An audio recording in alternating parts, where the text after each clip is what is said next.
मेरे पास एक प्रश्न है, वो इस समय के विषय से तो नहीं जुड़ा, लेकिन मैं जोड़ के जरूर उत्तर दे देता हूं। आजकल हमारे घरों में पेप्सी कोक से भी ज्यादा नूडल्स खाया जा रहा है। पेप्सी कोक कम हुआ है पिछले 2-3 साल में, अच्छा हुआ, नूडल्स खाया जा रहा है। तो नूडल्स के बारे में आपको एक जानकारी दे दूं कि सबसे खराब वस्तु अगर खाने की कोई हो सकती है, कचरे में कचरा, तो वो यही है नूडल्स। एक तो मैदे की है, ऊपर से सड़ा हुआ है। 6-7 दिन मैदे को सड़ा के रखा जाए तब नूडल्स तैयार होता है। और इस नूडल्स में टेस्ट लाने के लिए सूअर के मांस का रस मिलाया जाता है। बिना उसके नूडल्स बन ही नहीं सकता। जो मैगी है ना, मैगी या कोई भी नूडल्स, सूअर के मांस का रस, सड़ा हुआ मैदा, 6-6 दिन पुराना, उससे तैयार हुआ है। अब आप तय कर लो खाना है या नहीं खाना है।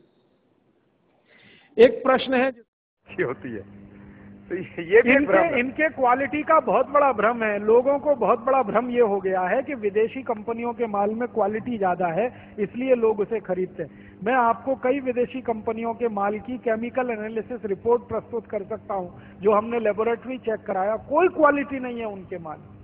घटिया से घटिया क्वालिटी का माल वो बेच रहे हैं। मैं नाम लेके बताऊं, एक अमेरिकन कंपनी है जिसका नाम है कॉलगेट पामोलिव, टूथपेस्ट बेचती है। मैं लोगों से बहुत बार पूछता हूं, आप कॉलगेट का टूथपेस्ट क्यों करते हैं? तो सब एक ही स्वर में कहते हैं इसमें क्वालिटी है। तो फिर मैं पूछता हूं अच्छा क्या क्वालिटी है? तो कहते हैं इसमें झाग बहुत बनता है। तो फिर मैं कहता हूं झाग तो रिन में भी बनता है, एरियल में भी बनता है। झाग तो शेविंग क्रीम में सबसे ज्यादा बनता है, तो शेविंग क्रीम से ही दांत साफ कर लिया करो अगर झाग ही चाहिए तुम्हें। ये पढ़े लिखे मूर्खों के उत्तर हैं। बिना पढ़ा लिखा आदमी ऐसा उत्तर नहीं देगा। जो एजुकेटेड इडियट है वो इस तरह का। और ये उत्तर मुझे पता है कहां मिला? दिल्ली यूनिवर्सिटी में मैं एक लेक्चर कर रहा था डिपार्टमेंट ऑफ मैथमेटिक्स में। वहां के एक प्रोफेसर ने उत्तर दिया कि जी कॉलगेट में बहुत अच्छी क्वालिटी है, झाग बहुत बनता है। तो मैंने कहा प्रोफेसर साहब, आप डेंटल क्रीम से दांत क्यों नहीं साफ कर लेते? शेविंग क्रीम से दांत क्यों नहीं साफ कर लेते? एरियल से दांत क्यों नहीं साफ कर लेते? सबसे ज्यादा झाग तो उसी में बनता है। तो एकदम चुप प्रोफेसर। फिर उसने मुझे कहा अच्छा आप ही बताइए क्वालिटी क्या होती है?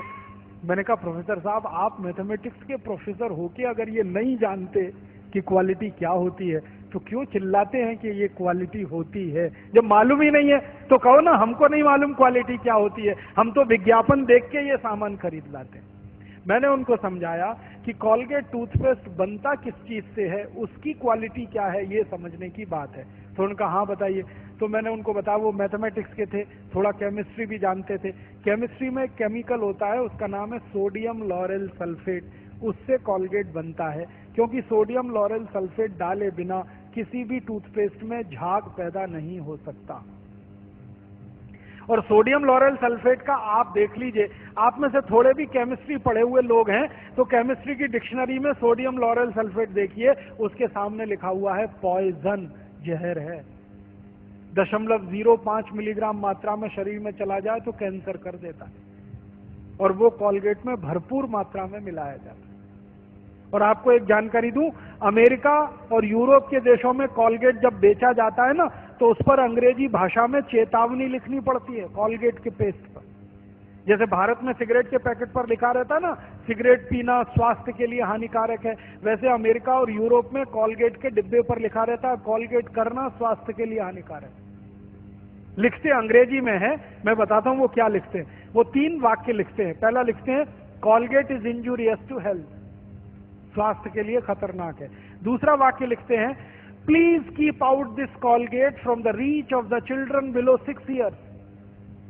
माने 6 साल से कम उम्र के बच्चे को ये पेस्ट नहीं देना। क्यों? बच्चे चाट लेते हैं उसको, और उसमें कैंसर करने वाला केमिकल है, इसलिए कहते हैं बच्चों को नहीं देना ये टूथपेस्ट। फिर आगे के सेंटेंस में लिखते हैं in case of accidental injection please contact immediately poison control centre. माने गलती से किसी बच्चे ने कॉलगेट कर लिया तो तुरंत हॉस्पिटल लेके जाना उसको, इतना खतरनाक है। और तीसरा सेंटेंस लिखते हैं if you are a adult then take the paste on your brush only in pea size. मतलब क्या है, अगर आप बड़े आदमी हैं तो अपने ब्रश पर बिल्कुल थोड़ी मात्रा में, चने या मटर के दाने से आधी मात्रा में ही कॉलगेट लेना, क्योंकि कार्सिनोजेनिक है।